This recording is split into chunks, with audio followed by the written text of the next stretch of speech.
Welcome back. In less than 2 weeks, the Michigan Baseball Hall of Fame will induct the class of 2024 at Jackson Field. The four-person class includes former Negro League star Turkey Stearnes. Stearnes, who played 9 remarkable years for the Detroit Stars, a part of a 19-year career in the Negro Leagues, passed away in 1979. But as our Tyler Driesinga shows us, in many ways, his story is just beginning. When Major League Baseball officially incorporated Negro League statistics earlier this year, Norman "Turkey" Stearnes became further immortalized as one of the greatest baseball players of all time. He ranks in the top 10 in career batting average, slugging percentage, and OPS, but many people are just learning his name. I'm starting to call him top 10 Turkey now, since he has, those 3 categories. Vanessa Rose is Stearnes' granddaughter, and she spent a lot of time learning all she can about her grandfather. She's written a book about his life and impact and hosted a podcast for ABC News about the Negro Leagues. Stearnes passed away before Rose was born, but she became interested in his legacy through conversations with her grandmother.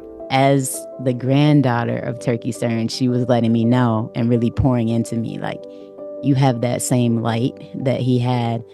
You have the opportunity to strive for greatness like he did. Stearnes' career ended 6 years before Jackie Robinson broke baseball's color barrier. But Rose says her grandfather was never bitter about the racism he faced, even though he had to work a second job for the owner of the Tigers while playing for the Detroit Stars. He worked in Briggs Manufacturing Company, and Walter Briggs actually owned the Detroit Tigers at the time.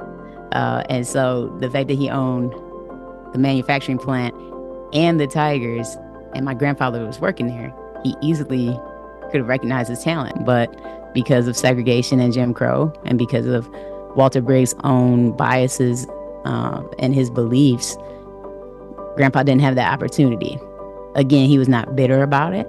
I again believe that he thought that's just the way things are for now. So I'll continue to be my best self and move forward.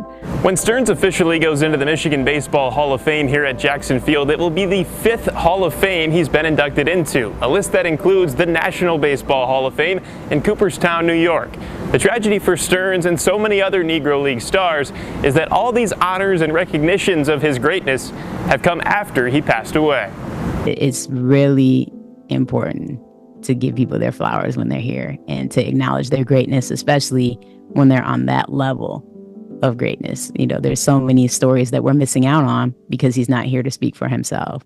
Rose says late in his life, Stearnes did receive a small gesture to recognize the dream he wasn't allowed to realize. Before he passed away, a writer named Joe LaPointe actually took him down to Tiger Stadium and had him stand at home plate, ready to take a swing, and there's some great pictures from that day.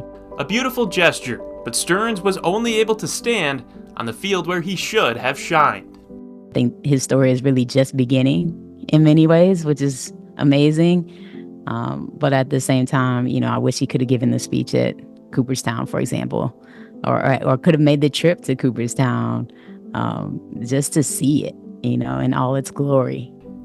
In Lansing, Tyler Driesinga, 6 Sports.